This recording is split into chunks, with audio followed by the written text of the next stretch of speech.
Great. As we've got people from New Brunswick and Connecticut, Vietnam, Portugal, Cambridge, lots of Portugal coming today. We've got some, Scott is popping in right now. Welcome, everybody. I'm going to hit share and begin because we have an action-packed plan for you all today to connect and collaborate. Hey, Scott, good to see you. Thanks for joining us. Okay, let me press share and we're going to dive in together.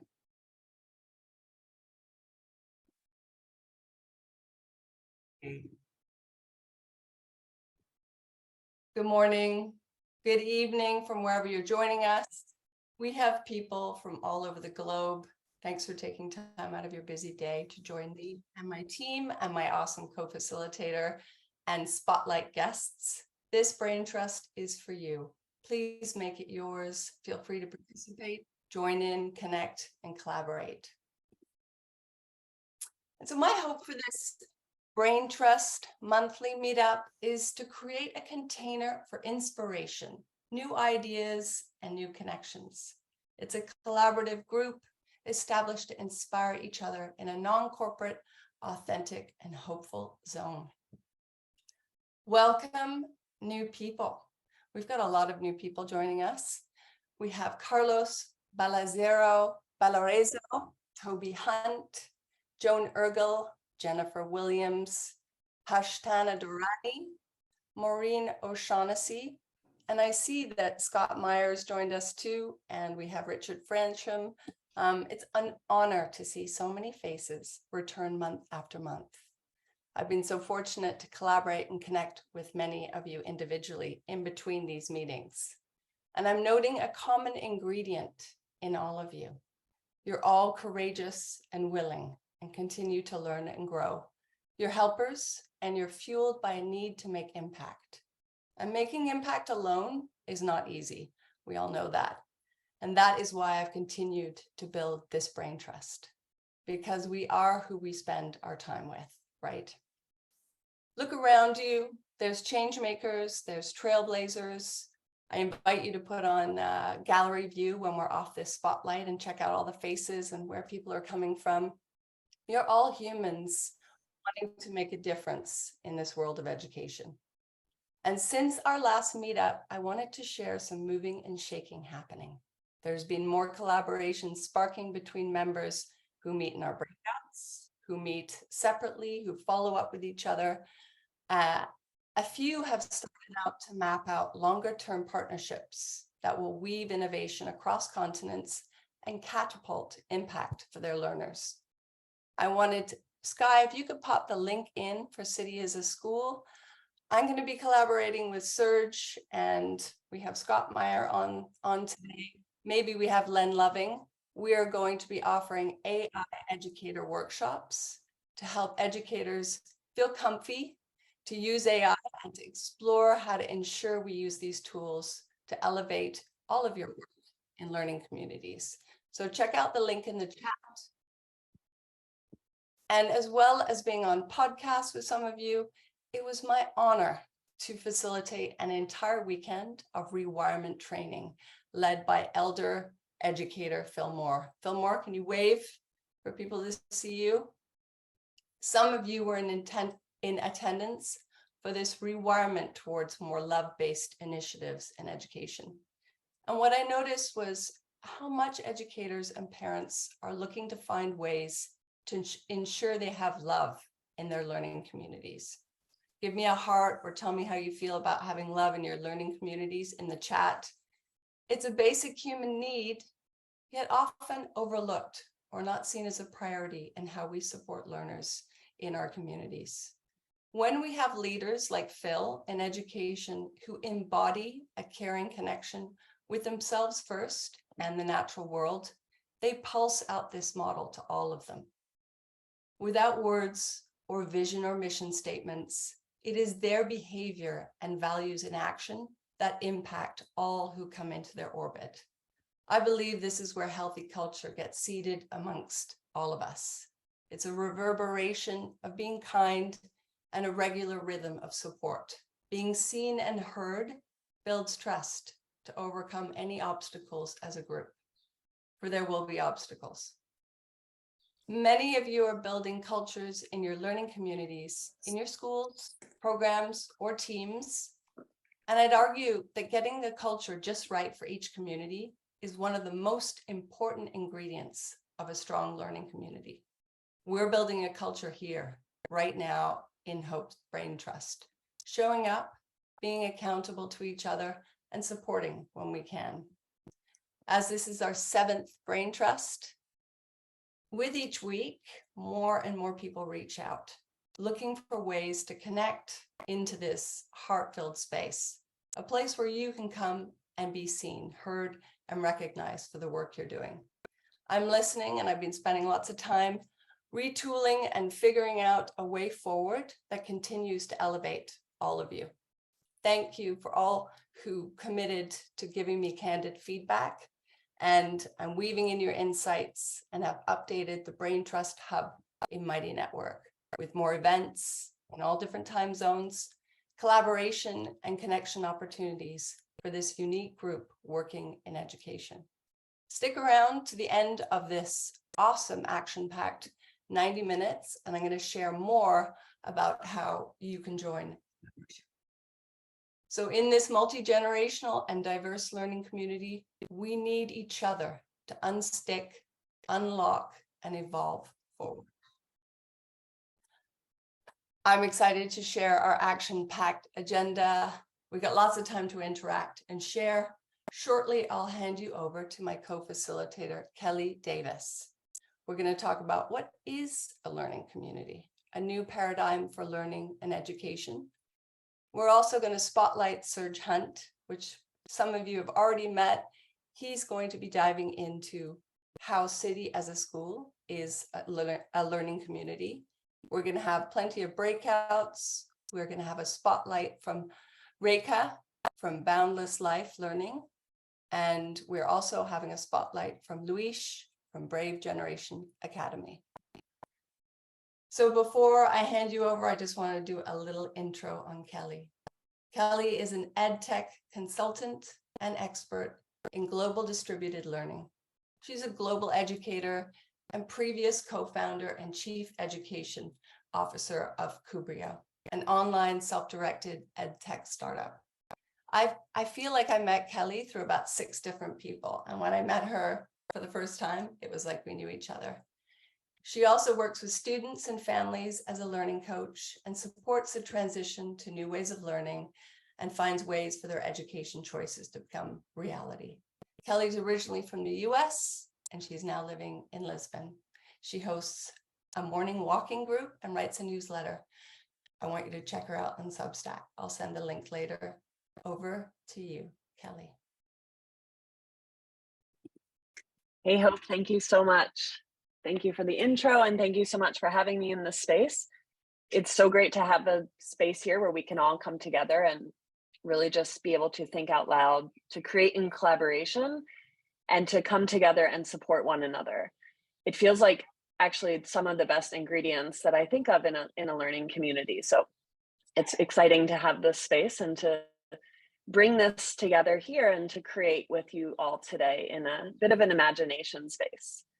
And this topic is super important to me because, you know, kind of having the connection between learning with support, you know, I see this as an educator and also as a co-founder and as a lifelong learner myself. So the last conversation that we had here about AI was super eye-opening, and I thought it was an interesting contrast where we would host learning communities to follow up the AI conversation and to see what the connections are between ed plus tech. I've always kind of had an internal struggle between education and technology and feel that the relationships are at the core of what is learning and how these are sometimes being compromised or replaced through automation or maybe something that would be more impersonal. Some might even consider these as solutions to education. So let's see what we can bring together for learning and community from the human relationship at the core. I came from an international school track where I was working in Asia. And when I discovered homeschooling and alternative education, really, when we started Kubrio, it was really before online learning was booming. And a common thread from our research in the very beginning was really that learning community happened offline, and people were just constantly encouraging others to create the community that they wanted if it didn't already exist.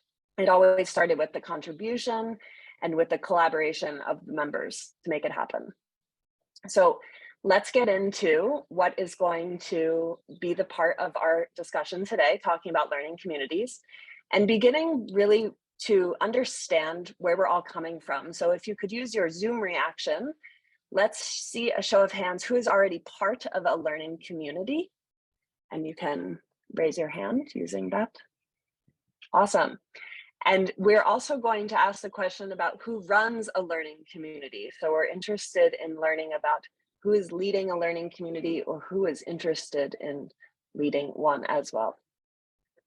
Very good. Good to see a lot of participation here. So it's going to help to bring practical support and resources to try to improve and upgrade and see what people are looking for in all different areas of community. It's always based on the people and the contribution. So let's see what is the input that we want to bring together here. The next thing we're going to talk about is the definition of learning community before we get into that. And on the next slide, if you want to share the slide again, we can see the different examples or the definition. And we'll talk about learning community as we define it as the emphasis on collective learning, where everyone participates in the learning process. There we go. And contributes to the overall success of the community. So it's really there to be built around the shared goals and the values with a focus on supportive and inclusive learning environment. Learning communities can take so many different forms. They can happen outside of a classroom, inside of a school, at universities. They can happen online or in real life or in any type of organization. And the model about learning is not just there to acquire the knowledge and the skills, but to really develop those social connections through those relationships and to engage in real world problem solving. So we'll see that in some of our examples. And through this collaboration, we can really empower individuals to take ownership of their learning. And what a beautiful result that can be to help them achieve their full potential. So we're going to look at some of the examples that we might have seen learning communities around the world in our areas, in our neighborhoods, or online as well. So some of you might be familiar with some of these. Today, we're going to focus on the offerings for K-12 students together and talking first about Makerspace. So this is really a space where students can have access to tools and resources and to work on those real world projects like we mentioned. And it's super helpful to have that convenience to these tools and supplies and maybe mentors to work on those projects. And then we're going to look at community gardens. These are often shared spaces where people can grow food, build relationships, and to work on real world issues like food access and sustainability. And then you might be familiar with youth entrepreneurship programs that are often there to provide mentor opportunities or programs for young people to learn and to build relationships and perhaps try business ideas and different fairs as well. And then we would see examples like online learning communities, which you might be familiar with. And you're all a part of an online learning community because we're here today and together. And that's what makes it so special to be able to collaborate in this space. So online learning communities are really about that learning, that connection, and that collaboration to share similar interests and goals. And these can happen in so many different ways. They can happen live in Zoom meetings. They can happen in chat rooms and Discord spaces and share resources and different ideas. Oh, and don't forget Mighty Networks. That's an important one here too. And just like this online community, it's such a good place to have everyone together and to really see those connections. I've been so grateful since I've joined with Hope probably since one of the beginning ones, and connecting with so many of you outside of the space has been really valuable for me. So it's exciting to see all of these examples and to see what we can do from our examples that we're going to showcase here. So let's look at some of these coming up next. Like Hope mentioned in the intro, we're going to show some examples talking about City as a School first, and then we'll go into Boundless Life and Brave Generation Academy, or BGA. And let's introduce Serj. As we saw from Serj's demo last month, you can, and we see the link in the chat there about City as a School.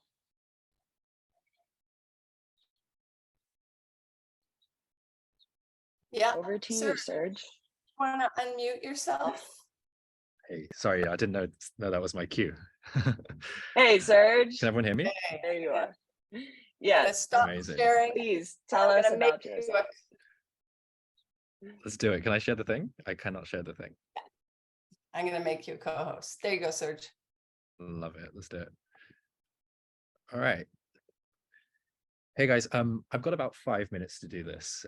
So I've had to scratch a few things which I really wanted to cover off the list, but happy to dive into the other things that you see on the agenda later at any time.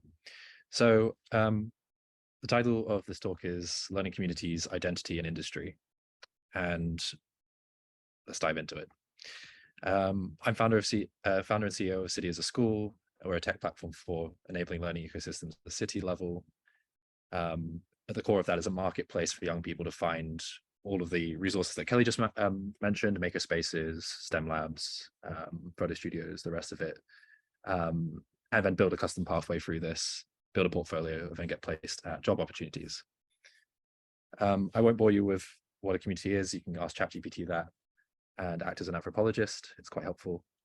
But our sort of position on learning communities is really about sort of encapsulated by Audrey Tang, who is the digital minister of Taiwan.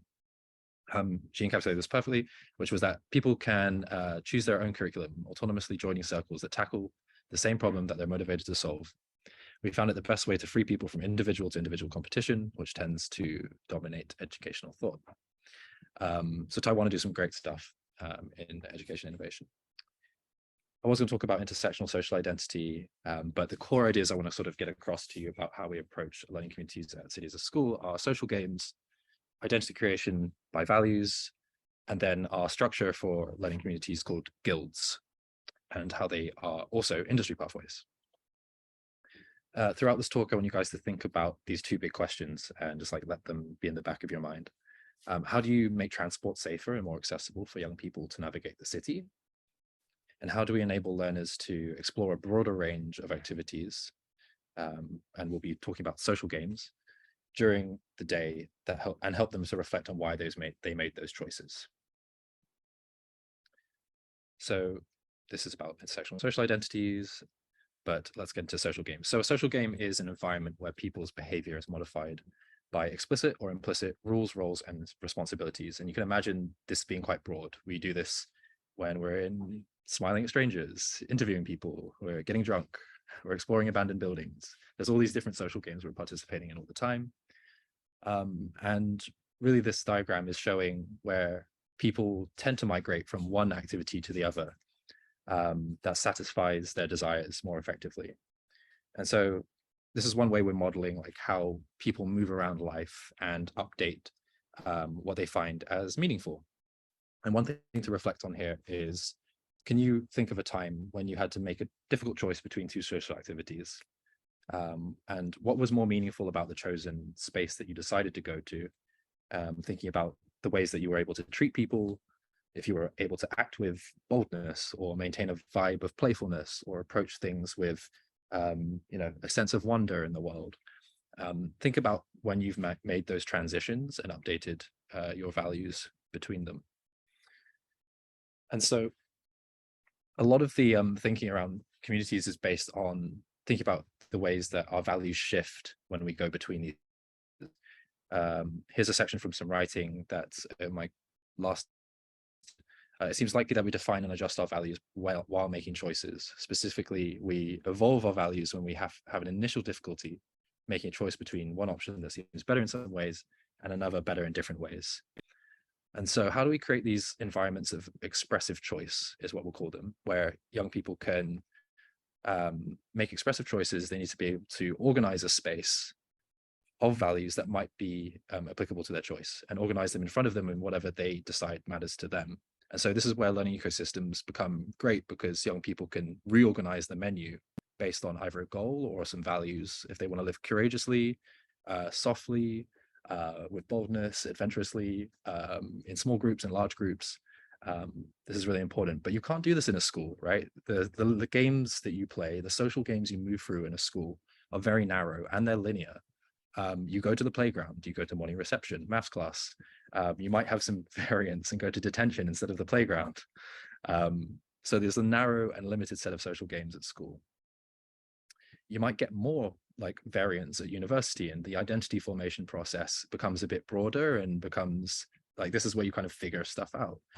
My question is like, how do we bring some of this down to the like teenage groups, right, where they're able to participate in a wider range of games, therefore reflect on their activities and why they're making these choices.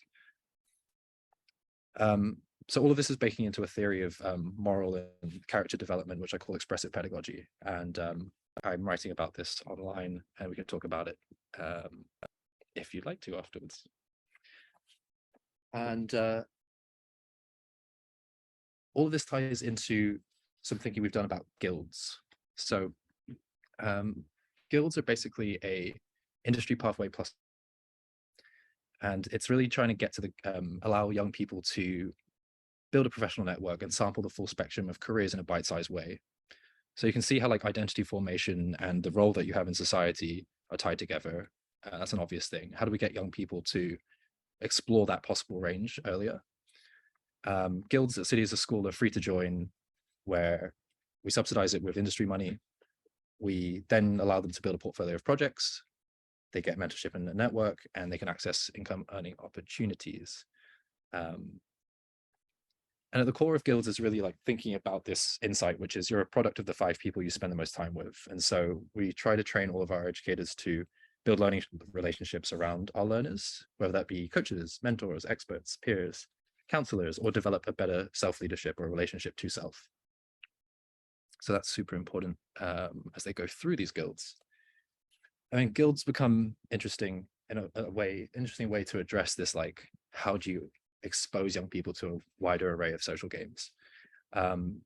If we put guilds as free and on the periphery of schools, they become a network or an ecosystem where young people can grow their professional network and explore this question of, who do I want to become?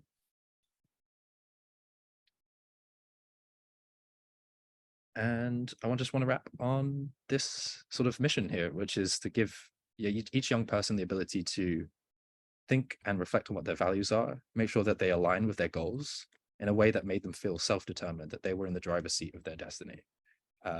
This isn't currently what schools are designed for, but I think some of these ideas that you've just learned, social games, identity creation by values, exploring different pathways in industry, and if we get time to talk about it another day, intersectional social identity, which taps into more technical solutions on like how to make all of your apps all the digital communities you live in tied together to create a record of who you are and what you've learned. And that's how we're approaching things at City as a School. I hope you guys learned something. Oh my goodness. Thank you so much. We learned something. We learned that you can compress so much of what you're doing into 5 minutes. So first of all, I tried. Big head up for Serj for doing that. Thank you. It pains me to squish you into a time spot like this, but part of this brain trust is to showcase people so that you can dive in on your own. And I'm going to make it more than easy to find Serj City as a School. His work in our upcoming brain trust membership. We'll have opportunities to dive in deep with Serj to find out all about what he's building. First, I wanted to give the floor over to you guys. Please put your hand up if you have questions for Serj. We have time for 1 or 2 people right now. Does anybody want to raise their hand and ask Serj a question before we dive into breakouts? Luis, go ahead. You can unmute yourself. I'm just curious, Serj, how's it? Great pitch. I loved it.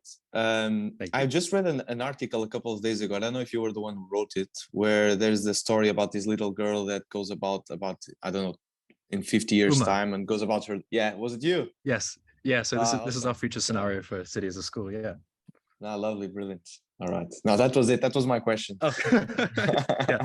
Serj, maybe you could put it in the chat. I shared it Yeah. with a few people already in this brain trust, but Serj is using AI mid-journey. I mean, you can share it. Go ahead, Serj. What is this story you're about to share in the chat? Yeah, I'm just grabbing the post. Basically, I believe one of the best ways to build a future is to sort of live in it as if it were here now, right? So I'm actually a learner at City as a school, and I use my own app to run around the city, finding learners, maker spaces, finding things. And another way to kind of do this is to write stories about the future and then go and inhabit them. And that's exactly what we're doing with this post that's now in the chat. That's our vision. It pokes at it extrapolates trends in education to a point where where fiction touches reality in a way that we could move towards it. And it's kind of different to like lean startup or startup building, right? Where you kind of just take pain points and engineer around them. But in futures and foresight work, it's common to write these things and then try to actively redesign institutions to move towards them. So that's what this writing is about. Check it out, everybody. It's amazing. And we'll provide lots of opportunities for you to dive into Serj's work. Thank you so much, Serj. Kelly, Robert's do you got want a to great point. Go ahead. I just want to highlight Robert's question, point here of like the adults in the mix. Yeah, multi-age stuff is super important. Just wanted to highlight that comment there. We love our Over to you guys. multi-age. Thank you. Kelly, over to you. If you want to tee up our breakout rooms, we're keen to get you in rooms together to start meeting each other and talking about learning communities. Sounds good. Thank you, Hope. Well done, Serj. Thank you so much for sharing more about learning communities. It's great to see City as a school evolving from month to month here on our spotlights. I want to give everyone the space to bring together that collaboration that we so know and love in learning communities together. So we're going to go into breakouts for about 10 minutes. There will be 3 to 4 people per room. And we'll be using the tool called Jamboard today. If you're familiar with Jamboard, you will see on the left-hand side, you will click on a sticky to add your own. So you can go into the number of the slide that corresponds to your breakout room. So you can go to slide 2 if you are in room 2, and you can start to connect with your team and add all of your thoughts and ideas to the questions there. Let me pull up the slide. But we're going to talk in the first breakout today about what are the main elements of a learning community. This will be one of 2 breakouts, so we will be expanding on this in a second part. But for now, the first question is just to really introduce yourselves, get connected, and talk about what are the main elements. Remember some etiquette of breakouts, good to connect, have a short intro, make time for everyone, and feel free to reach out and write their names down and connect with them afterwards too. So have fun in your breakouts, that's most important. And we'll see you after 10 minutes here in the main room. Have fun. All right, I'm gonna put everyone into the breakout rooms now. And if Thanks, you have Sigh. questions, pop it in the chat. Thanks, Guy.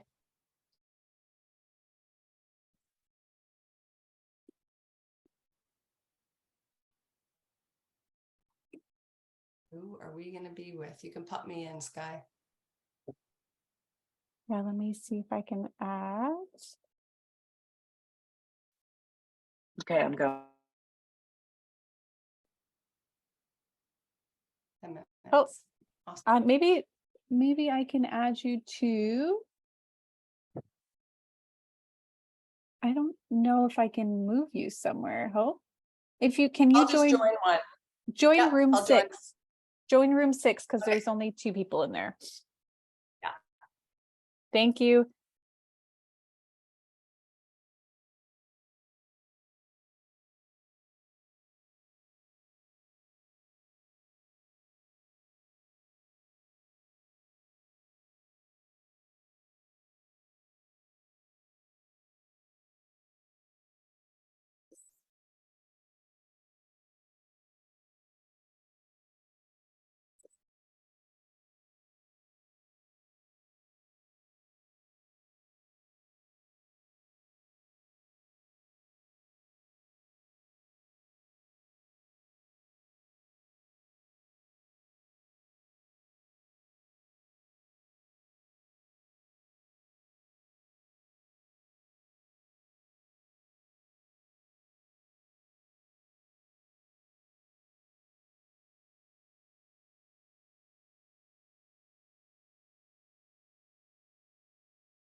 Hello there.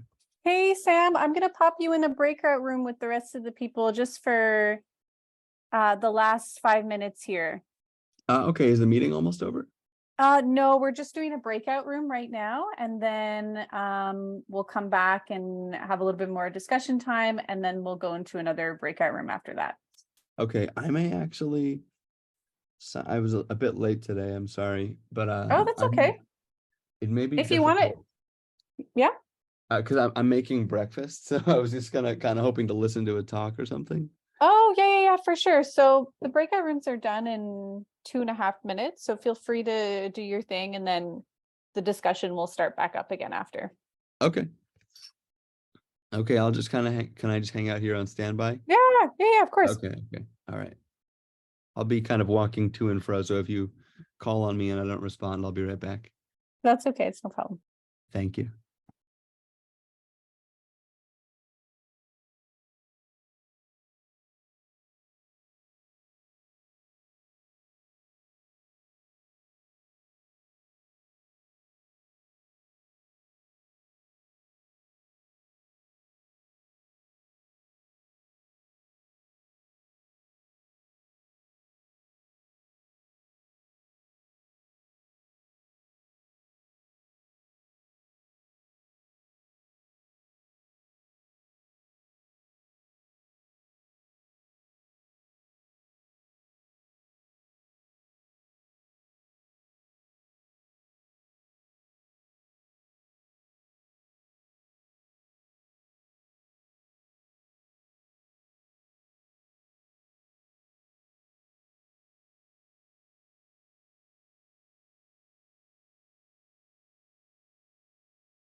Oh, you're on mute, Hope. Are people still in their breakout rooms, or here they come? Yeah, they're closing now. Okay. So unfortunately, people in this breakout room couldn't find the link. So we'll just make it super clear. It's in the chat if you feel adding to the board. Here we go. Welcome back, everybody. Liza, it's great to see you. Thanks for coming. Likewise. Thanks for having me. I was so happy to finally be able to come. Yeah, Opie, we need longer breakout rooms. I know. We have another one coming. We wanted to give you, there's too many amazing people. Yeah, We're gonna we just literally got to introduce each other, and I could have gone off. There's so many fascinating. Could have talked for hours. Well, that's why you have to join the Hope Braintrust membership, and you can all Yeah. talk for hours for those dedicated periods where you get to network and connect and find out about the work you're doing. This is a bit of a graze the surface on all the coolness that you guys are doing around the world. You're using the drug dealers' method of marketing. You know, you get them hooked. Anyway, Did anybody else have difficulty getting into their Jamboard? Can you put your hand up? Because I jumped into a session with people who couldn't find it. Serj, you had difficulty? Was in the chat? Okay. I have a I'm not feeling sure how that most... Yeah, go ahead. someone found it somehow, but it Okay. arrived there somehow. Yeah. Wonderful. Well, for the next breakout, I'm going to offer it up to you. You can either talk about learning communities in our prompt, but you can also introduce each other and meet each other if you're called to do that. I'll leave it up to your group. This is about meeting and connecting. So did anybody have a really amazing, poignant connection or something they wanted to share? Put your hand up and I'll call you to the front.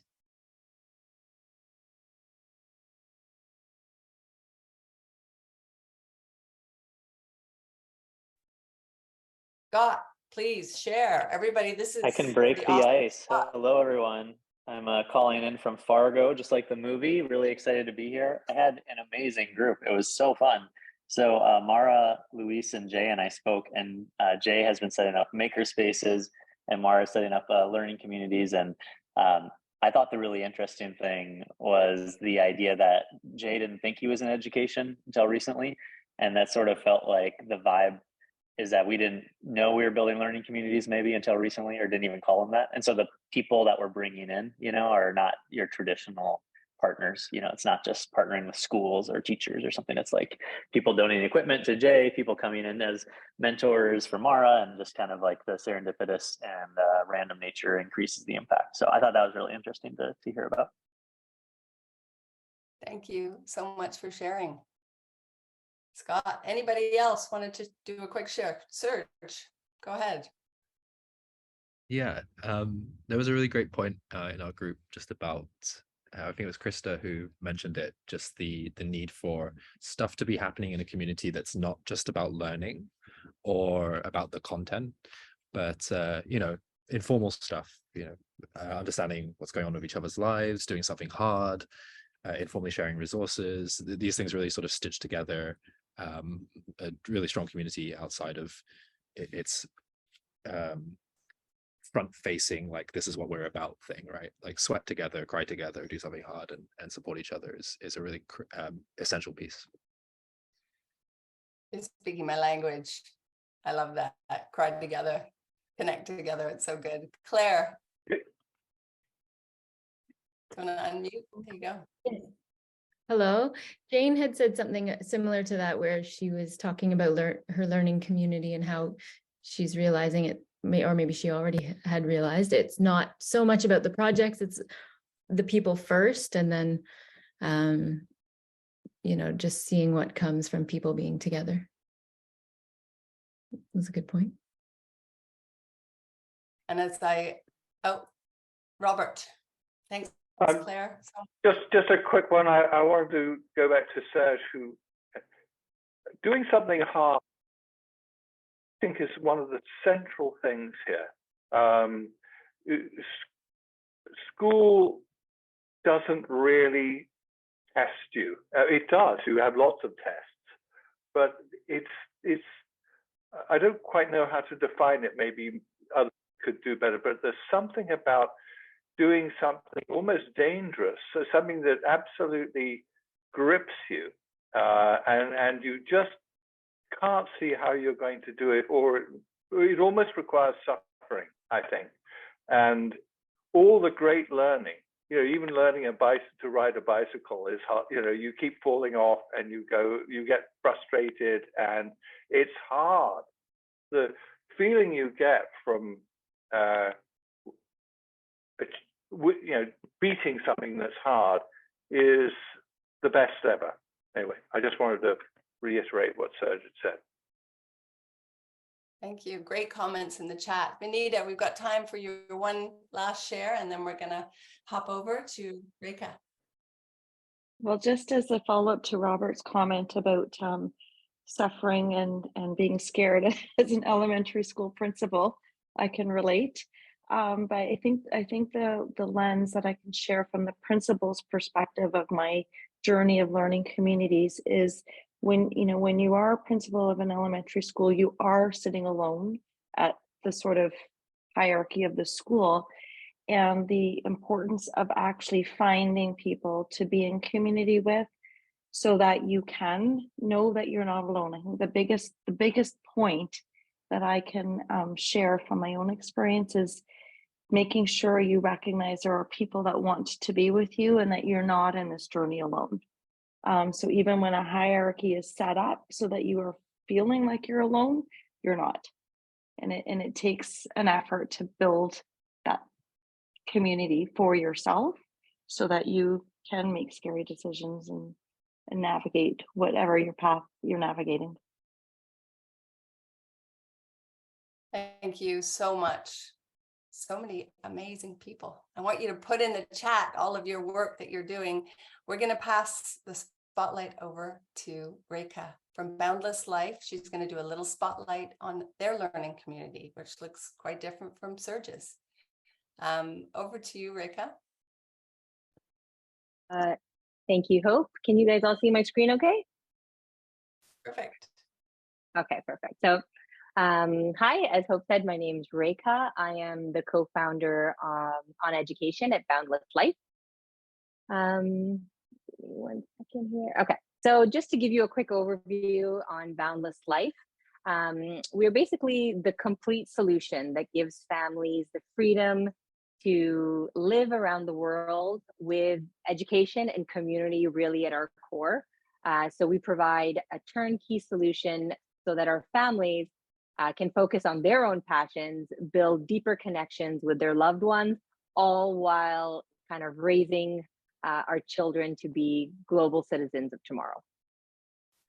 So we basically take care of everything from providing families with a forward-thinking education program that families can follow wherever they go, to fully equipped homes designed for kids and family in mind, to stimulating and collaborating co-working hub, experiences that help families discover the local culture and develop their own new skills, and then of course, a community that families belong to regardless of where they're staying. So we currently have 4 locations, Sintra, Portugal, that's where I'm at today. We have an island in Greece called Syros, Tuscany, and we'll be launching Bali this summer in July. So Boundless Life, I think, is really a prime example of a learning community that's not confined within the 4 walls of a school, but rather uses the entire world as our classroom through travel and experiential learning, while also really building community as support. We've modeled our education on the Finnish education system, which is world-renowned. So we're following what we call the Nordic Baccalaureate. And Boundless Education really focuses on hands-on experiential learning, lots of community events in order to facilitate a more dynamic and organic learning environment that encourages continuous growth and exploration.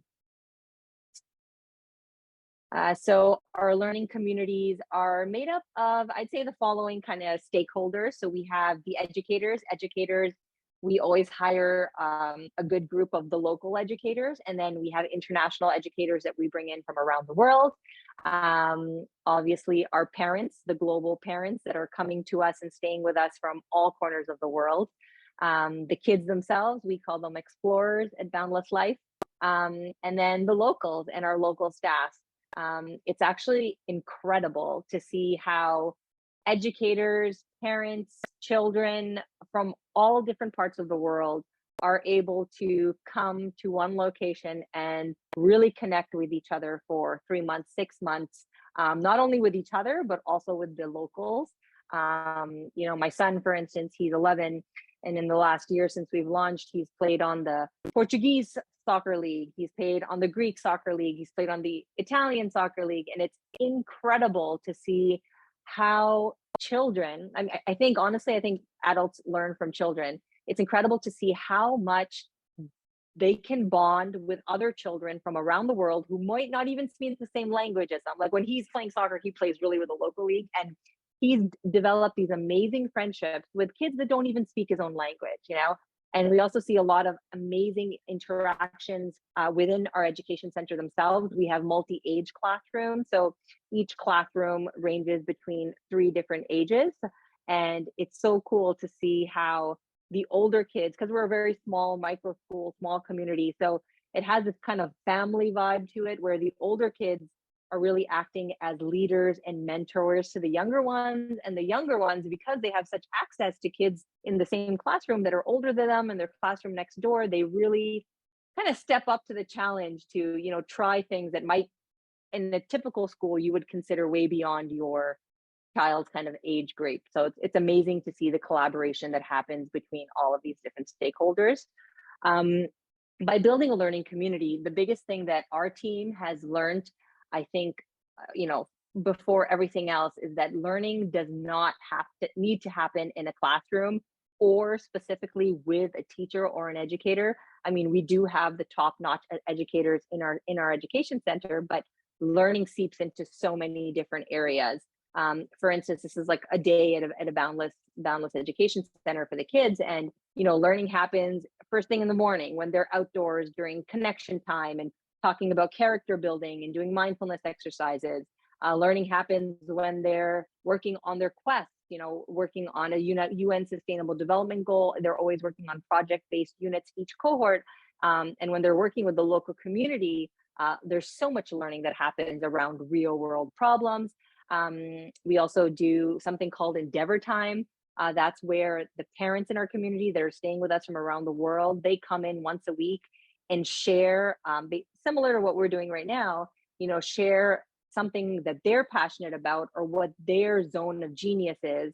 And it's incredible to see how when someone, you know, and it doesn't just have to be, education doesn't have to be restricted to an educator or a teacher. When someone who is passionate about something talks about it, they're planting the seed in children to want to go explore that more and really, you know, get outside of their comfort zone. So that's pretty amazing to see it in action. We also do, you know, field trips every 10 days. The kids are out of the education center exploring the local land, really tying into what they're working on in terms of their UN Sustainable Development Goals. In the summer cohorts, they're on an excursion every Friday out and about in the local area.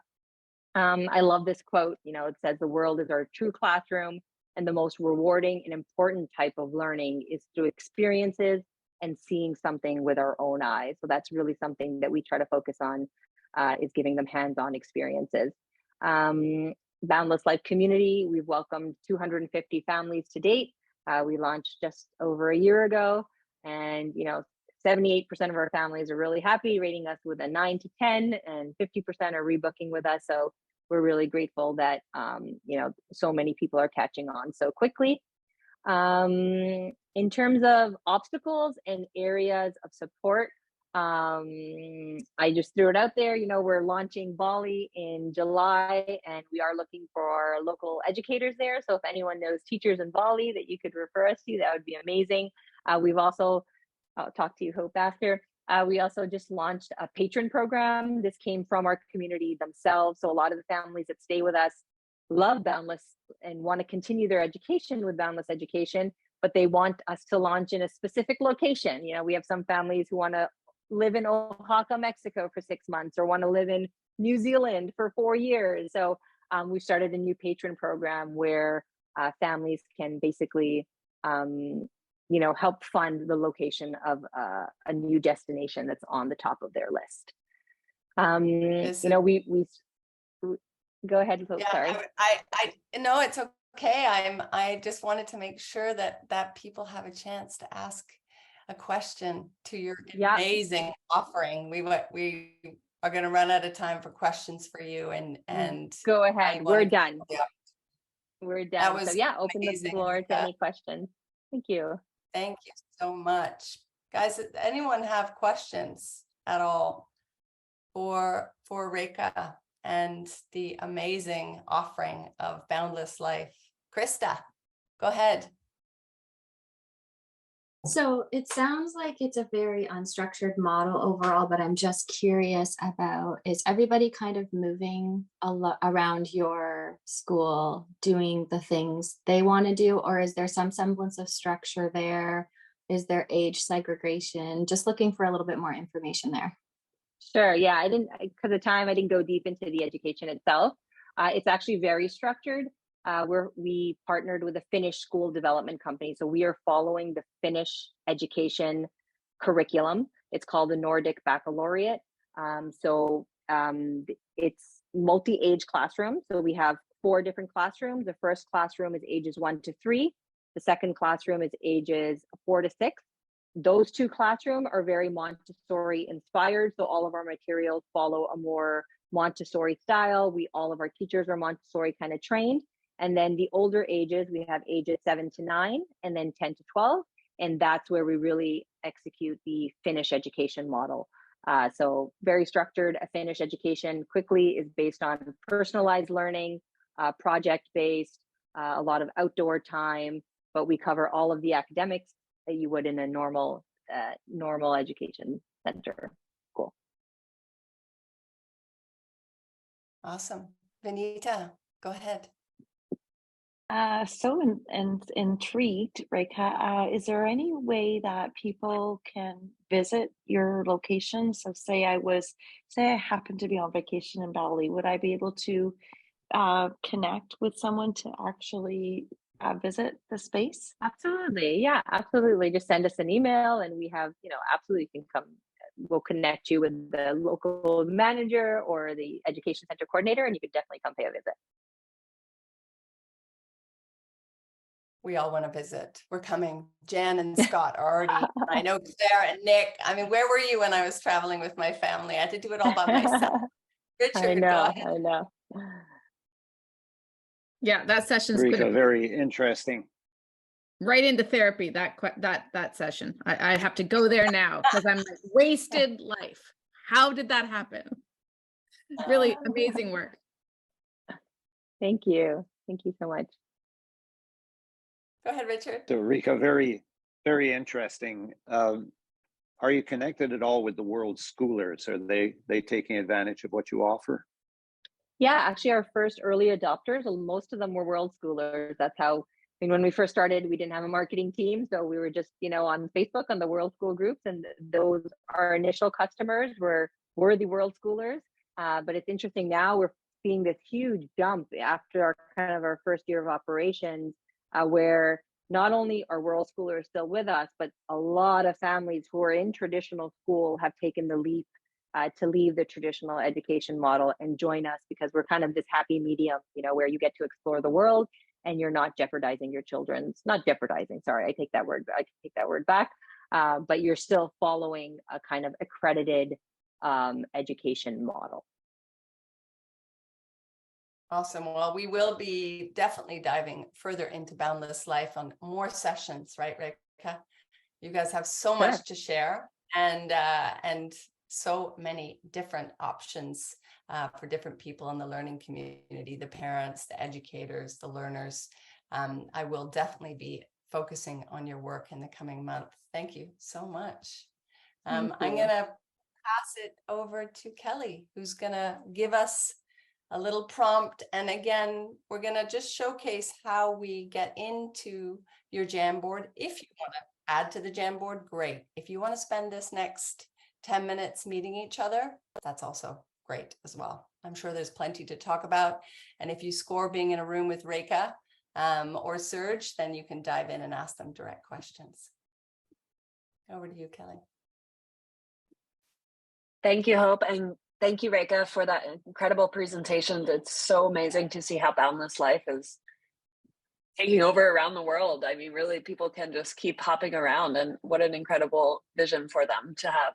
There's a lot of questions in the chat as well about how the education would transfer back, Rekha. So maybe if you, I don't know if you want to answer that, or we might have time to address that as well. So before we go into our next breakout, I just want to share, you know, this type of imagination where you can really start to think about what are the elements of the learning community that you want, and how do you bring those together? What is important to you in a learning community? So the questions that we have for the second breakout, and I'm going to show them all in this chat here. Don't have the slides. I will just show my slide actually and demo how to use a, yep. Sure, yeah, go ahead. Share my screen here. And this is the Jamboard that you're going to be using. So if you are in room 1, you would go to slide 1. And just to add a sticky, you will just click this guy. You can change it to green and type your note here and just keep hitting enter, and it will continue to add notes. But the guiding questions here are really to think about the elements that are important for all members. So we've talked a little bit about all different ages. We can think about what is more important to communities in the future. What are some things that might not exist right now? None of these things have to exist. It's really this imaginary place to think about what is possible. Think about what is valuable in the community interactions that you've had, maybe bringing in different elements of different communities and in real life and online as well. And then what has changed for you and what could be done to foster more of these interactions. So just some guiding questions as well. And we'll jump on into those breakout rooms. Awesome.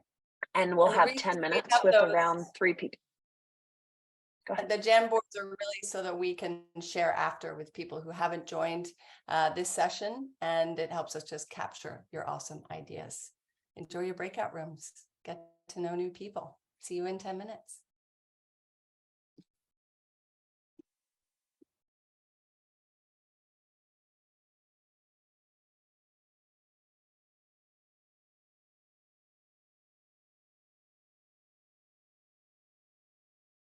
Hope, I think if you want to join either room 4, 5, or 6, there's 3 people in those rooms. Okay, you're doing such a great job. Thank you. Thank you. I lost my invite to the breakout room. Where should I go? Let me see. Where are Love you? how you're on the move and in a co-working space. You're the magic. There you go. I join room 2. I'm a mod, so I can just jump into one. Oh, yeah, room 1 or 2, whichever.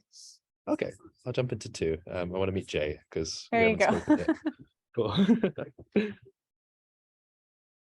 Join room 2. Yes.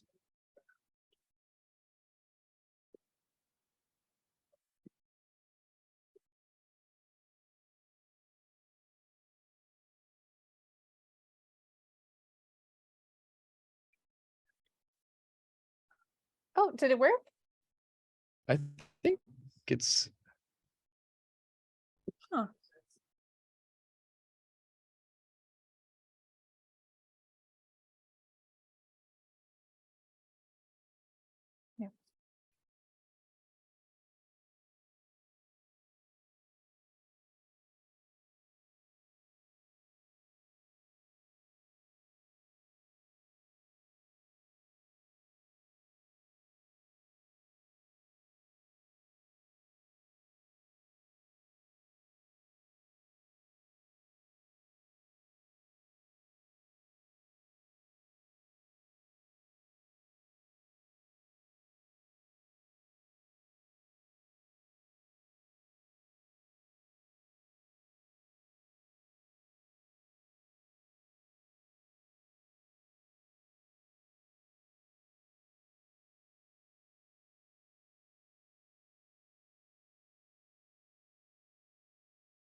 Awesome.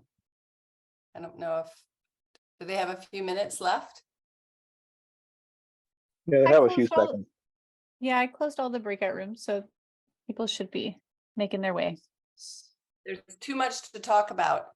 Toan, I cannot wait for our chat, and I am so excited to talk to more teenagers like you, and bring your voices up to the front.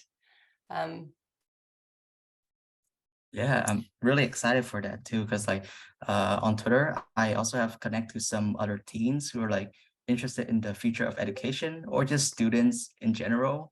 So like definitely message me if you want to connect with some of those teenager. I can like connect you two together. I was just saying that Toan in Vietnam has been supporting teens to learn how to learn, and he also has a lot of lead into how we can contact teens who are building communities. And he said, if you want to learn how to build a community, you need to speak to teenagers because they are born with that. So we're going to hit you up for that, Toan. And unfortunately, we don't have time to dive into discussion right now because we have one last spotlight that we want to keep introducing you to amazing people. And I want time for Luis to share. So over to you, Luis, for your Thank you. spotlight, Brave Generation. Hi, everybody. So I'll share my content now. My name is Luis. I'm originally from Portugal. Start broadcast. I'm in my iPad. Wait. Am I sharing? Yeah. Yeah, great. Perfect. Awesome. So I'm Luis. I'm from Portugal, originally from Portugal. I'm now in Boca Raton in Florida in the Sunshine State. It's beautiful out here every day. Cannot complain. And I'm going to talk to you about, a little bit about Brave Generation Academy. So this was a project that was found by Tim Vieira, a South African serial entrepreneur with a big, big heart.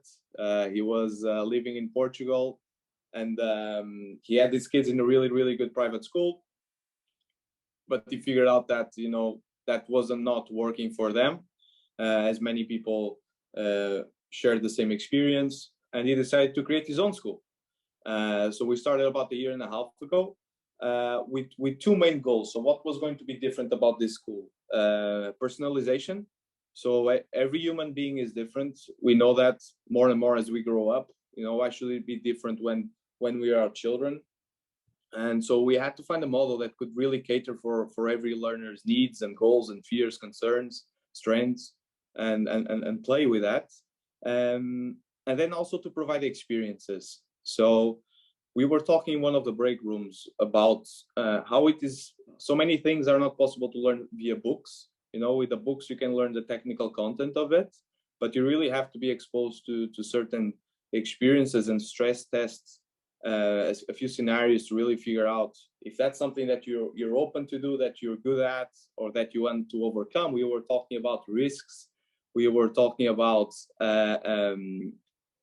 you know, trying to overcome some hard challenges, and this is what we are very much about. So we work with hubs.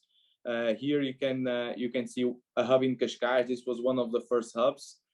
As you can see, you know, very much facing the community. We like this to be a seamless transition. It's open from 8 a.m. to 6 p.m.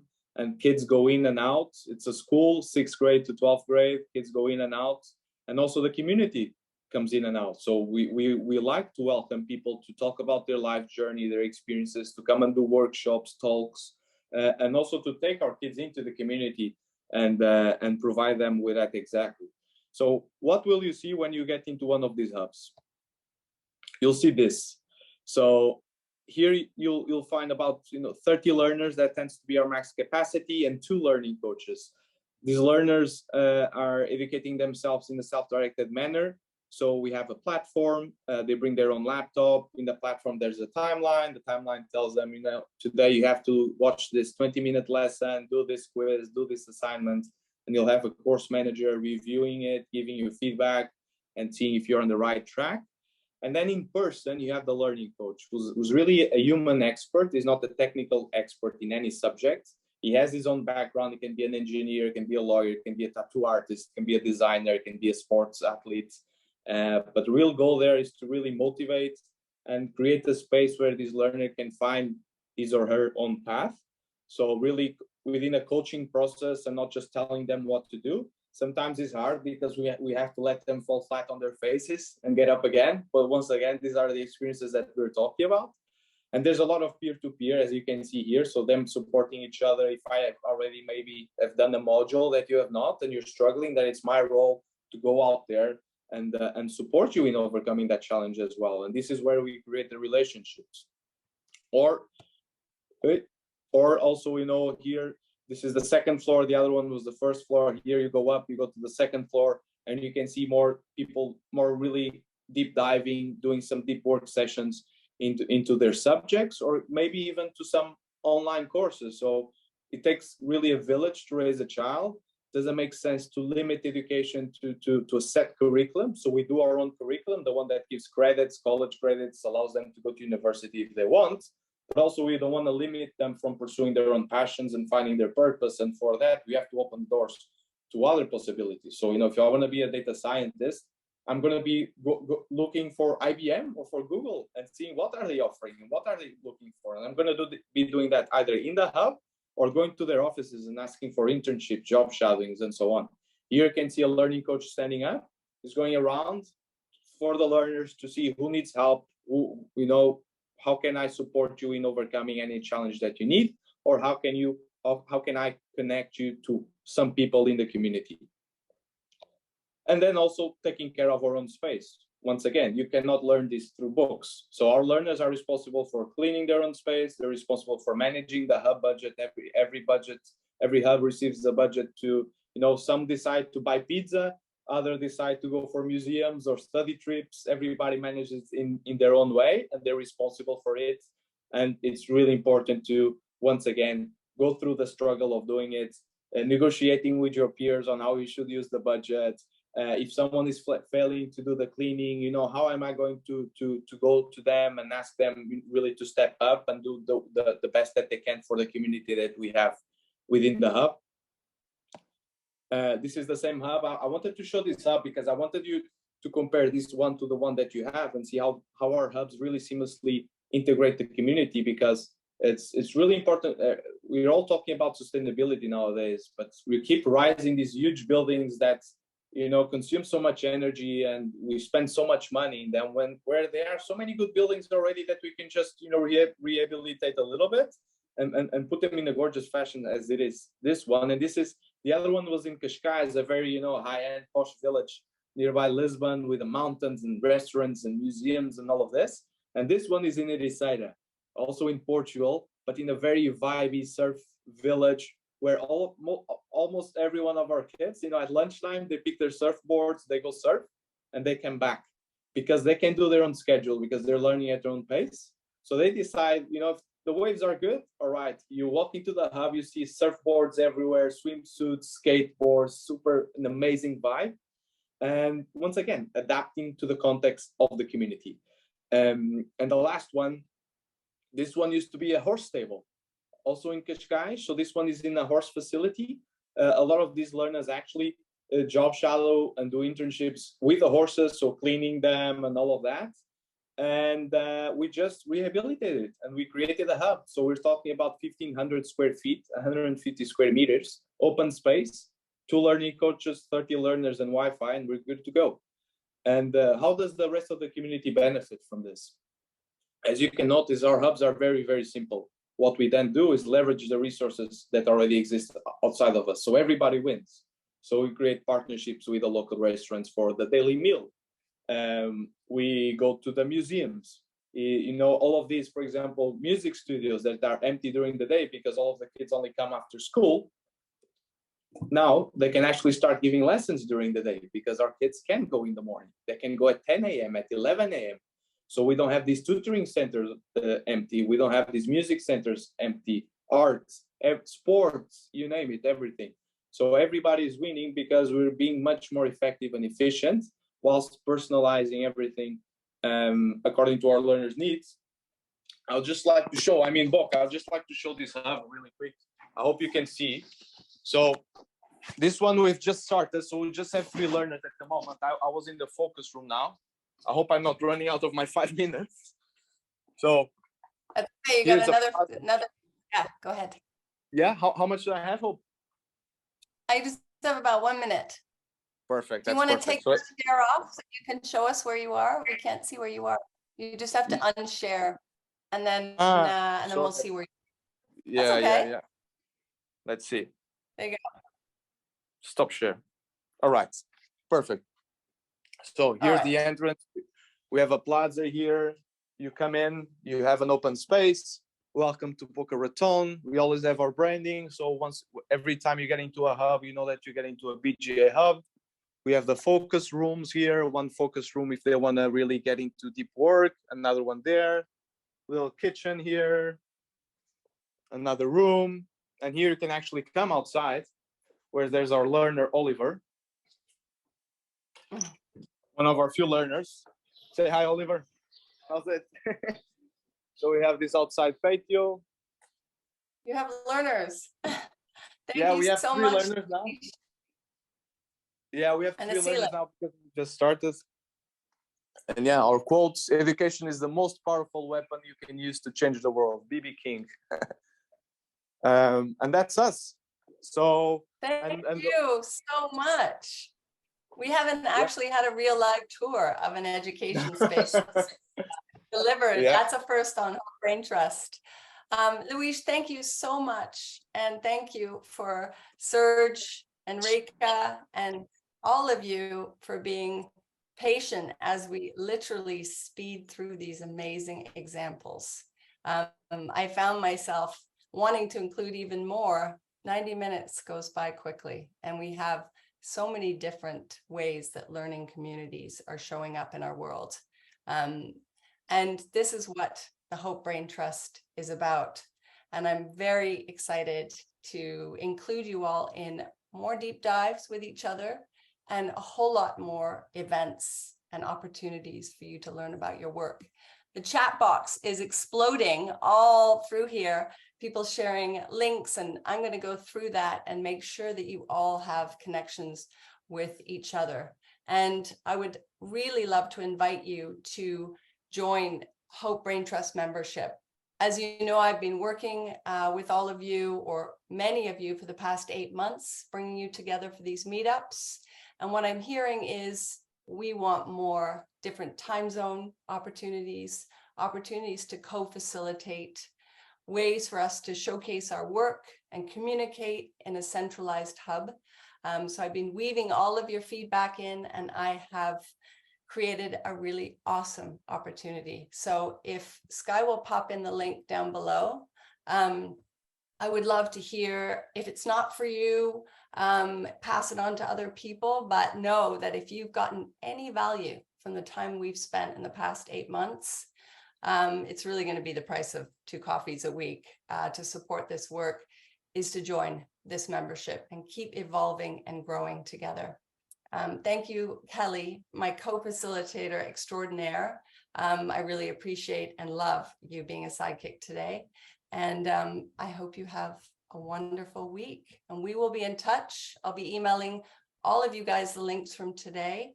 And we will have everything in the Hope Braintrust, all the recordings and some amazing workshops you don't want to miss next week. So if anybody wants to stay on for the next couple minutes, I'm happy to share a little bit more about the Hope Braintrust. But if you have to hop off, I'm a punctual girl. I like to end on time. So take care for those who have to leave. And Thank you, everyone. Thank you so much. Hope, I just went to sign up and it appears I already have, I think. So that's good. Anyway, thank you for this. I so appreciate it. We appreciate you so much.